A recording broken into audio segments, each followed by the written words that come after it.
네, 러시아 속담 중에 이런 속담이 있습니다.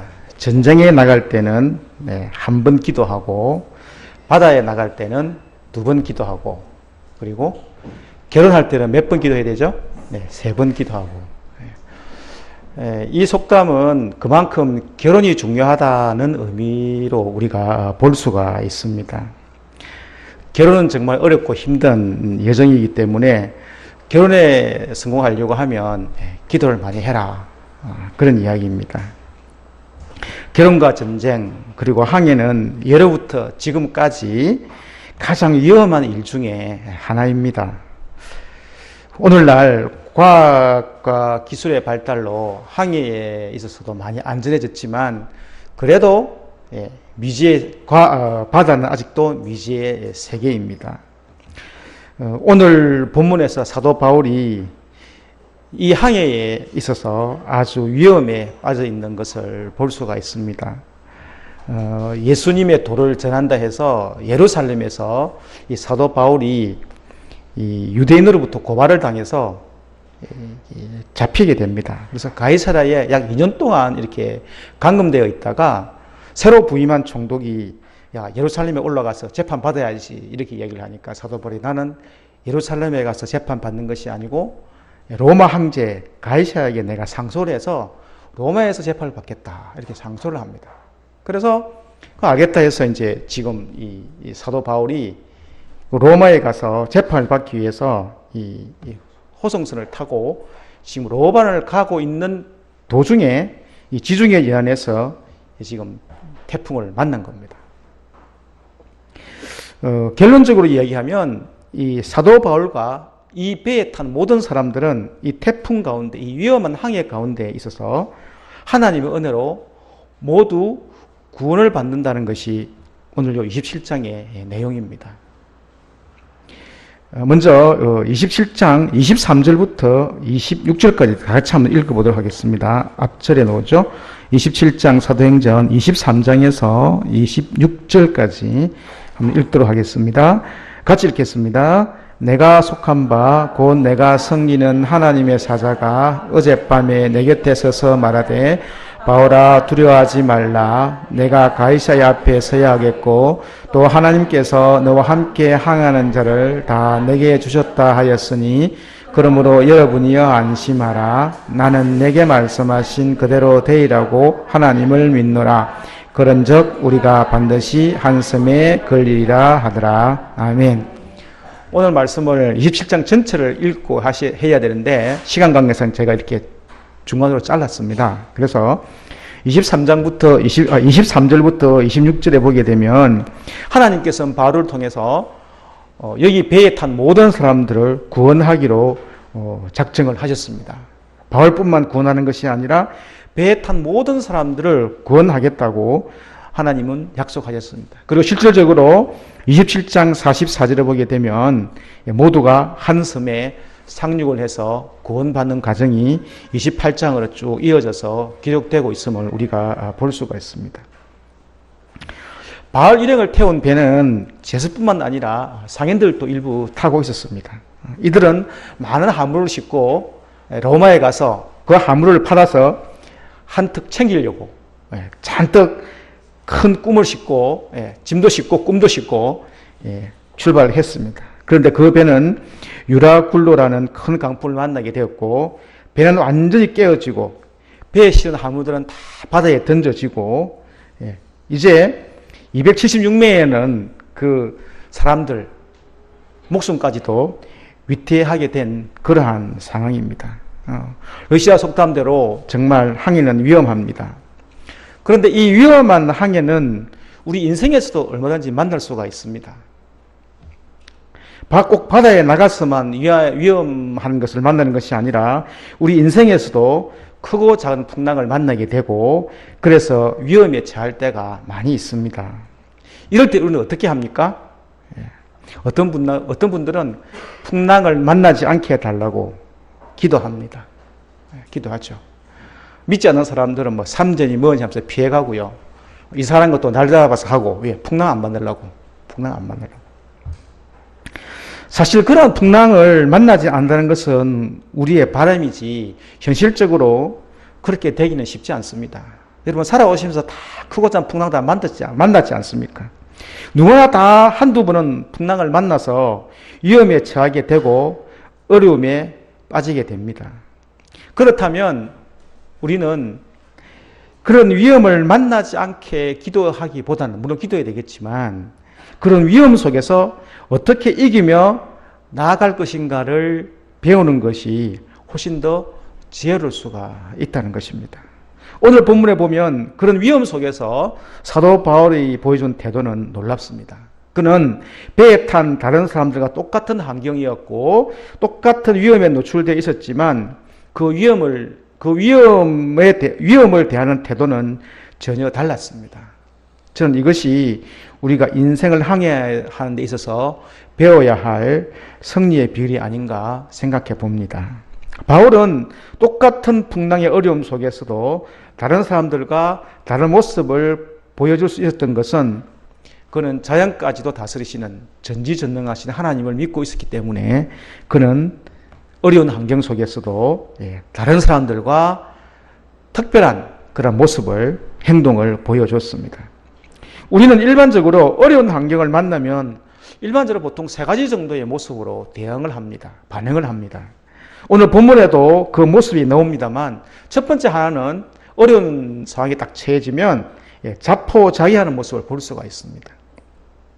오늘 24절에 보게 되면 21절을 보게 되면 여러 사람이 오래 먹지 못하며라는 말씀이 나옵니다. 여러 사람이 먹지 못하며 바울의 가운데서 말할 여러분이여 내 말을 듣고 쭉 이 말씀이 나오죠. 오래 먹지 못했다. 이면 14일 동안 아무것도 못 먹었다는 거죠. 물론 정신이 없어서 못 먹은 것도 있겠지만 자포자기한 겁니다. 뭐하고 뭐 하겠노? 이 세상에서 어떻게 살아나겠노? 발부둥 치면서 자포자기한 모습을 볼 수가 있습니다. 오늘날 자살이 유행처럼 번지는 것을 볼 수가 있는데요. 자살은 더 이상 희망이 없다고 생각할 때 삶을 스스로 포기합니다. 상황이 아무리 어렵고 힘들어도 믿는 우리는 스스로 우리의 삶을 포기해서는 안 됩니다. 끝까지 믿음으로 하나님을 바라보면서 힘을 내고 삶을 이겨내야 됩니다. 두 번째는 자기만 살려고 하는 사람들입니다. 30절 말씀에 나옵니다. 30절 말씀에 사공들이 도망하고자 하매 이물에서 땄을 내리는 채 하고 그룻배를 바다에 내려놓거늘 이렇게 기록하고 있습니다. 사공들이 이제 육지가 가까운 것을 알았습니다. 딱 재보니까 점점점 얕아지고 있다는 거죠. 그래서 이 사공들이 도망을 가려고 합니다. 그 사공들이 몰래 그룻배를 타고 도망가기 위해서 살 내리려고 하거든요. 바울이 그걸 알고 백부장한테 이러죠. 그래서 백부장이 그룻배를 갖다 탈 수 없도록 끊어버립니다. 어려운 상황에 처할 때 자기만 살려고 하는 사람들이 분명히 있습니다. 한 공동체인데도 불구하고. 그리고 세 번째는 이러한 어려운 환경 가운데서도 다른 사람을 격려하고 위로하고 힘을 북돋아주는 바울 같은 사람이 있습니다. 오늘 바울이 그 어려운 상황 가운데서도 하나님의 인도하심을 받아서 생명에는 아무런 손상이 없을 것을 말하면서 살기 위해서 먹어야 된다고 이야기하면서 격려합니다. 34절 말씀해 보게 되면 너희 중 머리카락 하나도 잃을 자가 없을 것이라고 격려하면서 위로하고 용기를 북돋아주는 것을 볼 수가 있습니다. 우리가 어려운 환경을 당하는 것은 인생 항해에 있어서 어떻게 보면 필연적인 일이라고 할 수가 있습니다. 그런데 그런 상황에서 사람들이 보이는 반응의 모습은 각각 다릅니다. 우리 그리스도인들은 더 말할 것도 없이 바울과 같은 모습을 보여야 할 줄 압니다. 바울뿐만 아니라 우리에게도 전지전능하신 하나님이 언제나 어디서나 우리와 함께 하시기 때문입니다. 그러기에 우리는 구원의 주님을 바라보면서 낙심해서도 안 되고 자기만 살겠다고 얄팍한 속임수를 써서 도망가려 해서도 안 되고 바울과 같은 믿음의 모습을 보여야 될 줄 믿습니다. 그러면 하나님은 어떻게 바울을 구원하여 주시고 또 우리를 은혜로 구원하여 주십니까? 첫 번째, 사명을 가진 자는 주님이 구원해 주십니다. 오늘 24절 말씀에 보게 되면 바울아 바울아 두려워하지 말라. 내가 가이사 앞에 서야 하겠고 또 하나님께서 너와 함께 항해하는 자를 다 내게 주셨다 하였으니, 분명히 하나님께서는 사도 바울에게 내가 가이사 앞에 서야 되겠다고 말씀하고 있습니다. 물론 사도행전 23장 11절에 보게 되면 사울이 예루살렘에서 잡혔을 때 하나님께서도 말씀하시거든요. 네가 분명히 가이사 앞에 서서 로마에서 증언하겠다고 다시 말씀을 해준 부분이 있습니다. 오늘 또다시 말씀을 하고 있는데요. 바울은 가이사 즉 로마 황제 앞에 서서 복음을 전할 뿐만 아니라 로마에 가서 복음을 전하는 사명이 있었기에 하나님은 바울을 구원해 주셨다는 것입니다. 바울은 이런 꿈을 오래전부터 가지고 있었습니다. 당시 로마는 세계의 중심지였습니다. 모든 길은 로마로 통한다는 말처럼 로마는 세계의 경제, 정치, 문화의 중심지였습니다. 바울은 그곳에서 복음을 전하고 로마 교회의 도움을 받아서 당시 세계의 끝이라고 불리는 스페인까지 가서 복음을 전하게, 즉 예수님이 말씀하신 땅끝까지 복음을 전하는 그 사명을 완수하기 위해서 그는 오래전부터 이런 꿈을 가지고 있었습니다. 이렇듯 로마 전도의 사명을 갖고 있었기에 하나님은 그 사명을 위하여 바울을 구원하여 주셨고, 바울뿐만 아니라 그 배에 탄 모든 사람들 또한 하나님의 은혜로 구원을 받게 되었습니다. 이 말을 바꿔 말하면 우리가 지금까지 살아있다는 것은 우리들 역시 해야 할 사명이 있다는 것입니다. 바울처럼 사명이 있기에 하나님이 저와 여러분을 아직도 살아있게 하시고 생명을 주시고 있다는 것입니다. 사랑하는 성도 여러분, 여러분에게 주신 사명이 무엇입니까? 하나님께서 여러분을 통해서 이루시려고 하는 무슨 사명이 있기에 지금도 건강하게 살게 하시고 생명 주시고 생명을 연장시켜 주십니까? 여러분이 살아있다는 이유, 아니 살아있어서 감당해야 할 사명이 무엇인지 우리는 깨달아야 됩니다. 그리고 그 사명을 이루어 나갈 수 있도록 우리는 주님께 늘 붙어 있어야 됩니다. 두 번째로 우리는 사람을 통하여 구원하시는 하나님의 역사를 믿어야 됩니다. 사공들이 도망가려고 할 때 바울은 그들을 도망가지 못하게 했습니다. 31절 말씀에 보게 되면 사울이 사람들이 배에 있지 않으면 너희가 구원을 얻지 못하리라 이렇게 이야기했습니다. 하나님이 이미 그들을 구원하기로 약속하셨습니다. 그러면 사공 없어도 됩니다. 이렇게 생각할 수 있겠지만 아닙니다, 여러분. 사공 있어야 됩니다. 구원의 역사를 이루기 위해서는 사공들이 배에 있어야만 했습니다. 사공들의 역할은 배를 안전하게 잘 운전하는 것입니다. 특히 이렇게 어려운 상황에서는 배를 잘 운전하는 사공의 역할이 더 중요합니다. 이러한 사공이 있어야 이 배에 탄 모든 사람들이 구원을 받을 수가 있습니다. 하나님은 분명히 구원하시고 치료하시는 하나님이십니다. 구원의 주체는 분명히 하나님이십니다. 그러나 하나님은 때때로 사람을 통해서 구원을 이루어 가십니다. 사공들이 배에 있어서 배를 잘 운전하는 역할을 감당할 때 배에 탄 사람들이 구원을 받을 수가 있습니다. 예를 들어서 우리가 몸이 아픕니다. 의사 선생님한테 가서 진찰하고 주사 맞고 약 타서 병을 낫습니다. 똑같습니다, 여러분. 여러 행위를 통해서 하나님은 우리를 구원하시고 치료하십니다.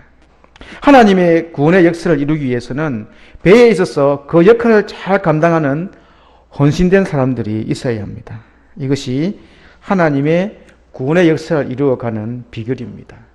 배에만 그렇습니까? 아니, 오늘날 교회도 마찬가지입니다. 교회는 교회의 주인이 되시는 하나님이 역사하시고 인도하시고 사명을 감당케 하시는 줄 우리는 믿습니다. 그렇다고 사람이 필요 없는 건 아닙니다. 오히려 교회 안에 있어서 헌신하는 사공들, 즉 헌신하는 성도인들이 있어야 됩니다. 이 교회가 사명을 잘 감당하는 교회가 되려고 하면 이러한 헌신하는 자들이 없으면 안 됩니다. 있어야 됩니다. 교회가 어렵고 힘들다고 자기만 살겠다고 도망가는 뱃사공 같은 사람이 있으면 안 됩니다. 우리가 신앙생활 하다 보면 때때로 오늘 본문의 사공들처럼 도망가고 싶은 생각이 들 때가 있습니다. 나도 이 배에서 탈출하고 싶다. 있죠. 왜 없겠습니까? 나도 이 교회를 떠나고 싶다. 나도 이 부서를 떠나고 싶다. 내년에. 나는 이 부서 떠나고 싶다. 내년에. 이런 성도님 혹시나 계십니까? 여러분, 이 배에 있어야 할 분은, 이 부서에 있어야 할 분은 바로 여러분입니다, 여러분. 인내하고 참으셔야 됩니다. 구원의 역사를 이루어 가시려고 하면, 내가 먼저 구원받고 구원의 역사를 이루어 가시려고 하면 그 부서에 계셔야 됩니다. 내가 맡은 그 자리에 있어야 됩니다. 직장도 마찬가지입니다. 이 직장 때려치워야지. 가보십시오. 다른 데 있는가? 힘듭니다. 없습니다, 여러분. 똑같습니다, 여러분. 구원의 역사를 이루어 가려고 하면 하나님이 주신 그 자리, 내가 맡은 그 소명, 그거 잘 감당하면 됩니다. 아무리 힘들어도 감당하셔야 됩니다. 요즘 제가 우리 중고등부 출애굽기 하고 있습니다. 모세 지팡이를 저번 주에 말씀을 나눴는데요. 제가 그랬습니다. 우리 중고등부 학생들을 보고 하나님이 모세 보고 야, 너 애국 가라. 모세가 못 갑니다. 그러더니 당연히 못 갑니다. 그러죠. 그래서 우리 애들 보고 그랬습니다. 엄마 아빠가 그래서 은빈아, 엄마 아빠가 어느 대학교 학과까지 딱 정해놓고 은빈아, 네 이 학교 가라. 그러면 은빈이 가겠나? 물었거든요. 은빈이가 이럽디다. 제가 미쳤습니까? 그 각오로. 나도 내 꿈이 있고 나도 내가 갈 게 있는데 내가 엄마 아빠가 정해놓고 그거 가겠습니까? 못 가죠. 제가 그랬죠. 하나님이 모세 보고 니 그거 가라 할 때 모세도 꿈이 없냐? 모세도 꿈이 있거든요. 모세도 계획이 있다고요. 비록 그 양치를 하고 있지만.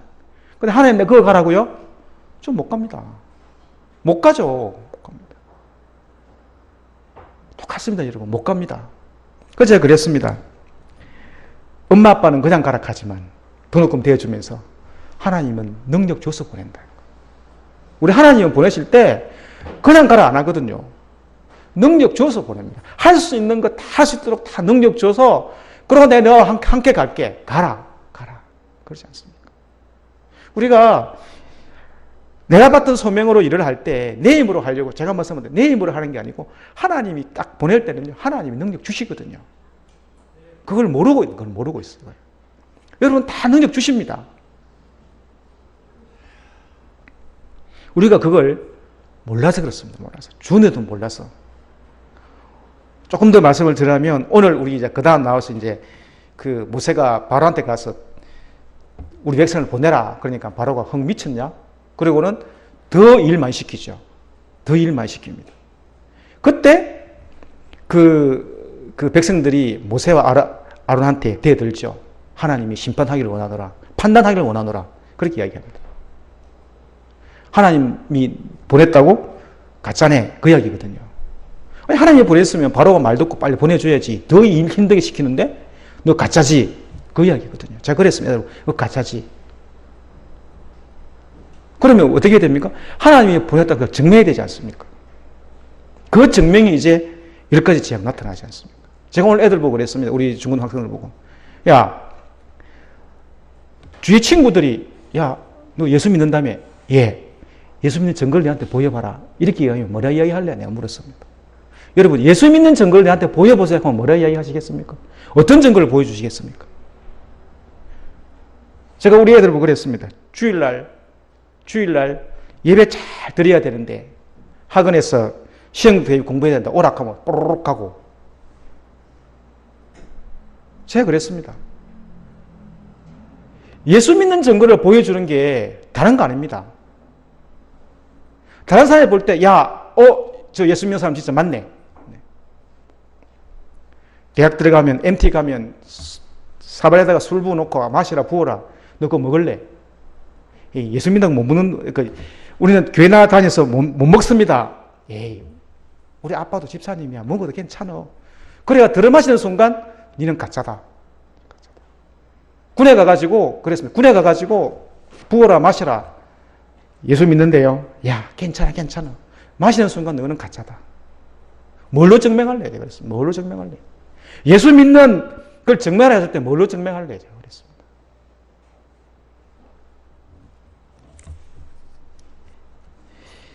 여러분, 우리가 예수 믿는 증거를 뭘로 증명하시겠습니까? 여러분, 주위 사람들한테. 여러분이 있어야 할 배, 이 배. 여러분이 구원받기 위해서, 모든 사람이 구원받고, 이 교회가 사명을 감당하기 위해서는 여러분이 있어야 할 자리에 있어야 됩니다. 아무리 교회가 어렵고 힘들지라도 교회에 남아서 헌신한 성도들이 있습니다. 그런 사람들을 통해서 하나님은 구원의 역사를 이루어 가실 줄 믿습니다. 마지막 세 번째, 감사함으로 살아야 됩니다. 35절 말씀해 보면 떡을 가져다가 모든 사람 앞에서 하나님께 축사하고 떼어 먹기를 시작하매 이렇게 말씀하고 있습니다. 바울이 배회한 사람들에게 음식을 주면서 자 먹어라. 그런데 그냥 먹는 것이 아니고 축사하고 먹었다 그랬습니다. 하나님께 감사했다는 거죠. 그 상황에서 감사가 나오겠습니까? 감사 안 나옵니다. 그 상황에서. 근데 어떻습니까? 감사하고. 배에 실은 자신들의 꿈과 소망의 물질을 다 잃어버렸습니다. 로마에 가서 큰 돈을 벌겠다는 소망 한순간에 산산조각 났습니다. 이제 파손되기 직전에 배에 있으면서 하나님께 무슨 감사를 드릴 수 있겠습니까? 그렇지만 감사했습니다. 어느 집사님 이야기입니다. 이 집사님이 6.25 때 미국에서 피난을 내려왔습니다. 어린 나이에 내려왔죠. 어려운 생활을 했습니다. 그런데 어머니는 그 어려운 상황 가운데서 늘 감사하는 기도를 했다고 합니다. 어머니를 기도를 듣다가 화가 난 아들이 어머니한테 이렇게 대듭니다. 어머니, 재산도 다 잃고 가족도 다 잃고 이렇게 어렵게 살아가는 것이 무엇이 감사하다고 늘 감사합니까? 하나님이 우리에게 해준 것이 무엇이 있다고 하나님을 찾습니까? 그러자 어머님이 이렇게 이야기했다고 합니다. 모든 것을 잃어버렸는데 하나님마저 잃어버리면 우리는 누구를 의지하면서 살 수 있겠느냐. 이럴 때일수록 하나님을 의지하며 하나님께 감사하며 살아야 되지 않겠느냐. 아들이 할 말이 없죠. 어머님의 그 믿음의 말. 하나님까지 잃어버리면 누구를 의지하며 살겠냐는 거죠. 사랑하는 성도 여러분, 모든 것을 잃어버렸을 때 정말 하나님마저 잃어버리면 우리는 누구를 의지하며 살겠습니까? 하나님을 잃어버린다는 것은 믿음을 버린다는 거죠. 내게 있는 모든 것이 없었다고 생각할 때 우리는 모든 것이 되시는 주님을 붙잡아야 됩니다. 주님께 감사해야 하고 그 주님을 믿음으로 우리가 믿음 생활을 해야 될 줄 압니다. 여러분 욥의 고백을 아시죠? 주신 이도 여호와시요 거두신 이도 여호와시니 여호와의 이름이 찬송을 받을지어다. 그런 상황에서 하나님께 감사하고 하나님께 찬송했던 욥은 두 배의 축복을 받았습니다. 여러분 어려움 속에서는 누구나 불평하고 불만합니다. 그렇지만 그리고 하나님을 떠나기 쉽습니다. 그러나 여러분 그런 모습을 통해서는 우리가 구원받을 수 없습니다. 구원의 역사를 경험할 수도 없습니다. 오히려 그런 상황 속에서 감사할 때 하나님의 구원의 역사를 이루어 가시는 줄 믿습니다. 이런 하나님의 구원의 역사가 오늘 이 시간 저와 여러분 모두에게 이루어지기를 주님의 이름으로 축원드립니다. 기도드리겠습니다. 하나님 아버지 은혜를 감사합니다. 인생이란 길을 걸으면서 우리에게 예기치 못한 어려움이 만나게 된다 할지라도 원망이나 불평으로 자포자기하지 않게 하시고 주님께서 우리를 통하여 이루고자 하시는 사명이 무엇인지 깨달아 어렵고 힘든 상황 가운데서도 전지전능하신 하나님을 믿고 의지함으로 주님께서 베푸신 은혜와 구원의 역사를 경험하는 저희들이 되게 하여 주시옵소서. 그래서 주님께서 내게 주신 사명 잘 감당하는 저희들이 되게 하여 주시옵소서. 예수님의 이름으로 기도드립니다. 아멘.